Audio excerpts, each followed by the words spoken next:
Manifestacija pod korunami na Štrandu organizuje się u Štreci rok, a cilj je i promovanje medijog na jazikoch nacionalnih zajednicoh i ich kulturi i jazika.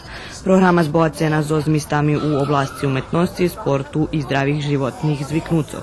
U ceku vyučovanje ruského jazika, a zeci, ktorí še prijavili na robotni, každý deň uča slova zo druhej oblasti. Poteraz naučili slova, ktorí še odnoša na familiju, čísla i farbi, a nješka budu učiť fajti ovoci i željenjavi. Žijeme u Vojvodini, gdje je bardzo narodi i kad to ostanjeljem na faktoh, to nam stvarno nič ne znači. Ali kad će potrudzime naučiti jazik i kulturu, običaj tih drugih, odnosno narodov, ktorí tu žiju, domže še tak i pri zecoh preširiti od popatrunog na šved. Znači, on še nje zužujeljem na familiju i narod ktoromu oni pripadaju, ali pohopijuju šved širše. Na robotnjog učestvuju veljo dzeci, a organizatore to tolkuju jak žadanje rodičov, že bi ih dzeci kvalitetno preprovadzovali ljeto. Na sobotu 1. avgusta bude otrimani i kviz, preverjovanje naučenoho, a budu dodzeljeni i rižni nagradi najljepšim školjarom.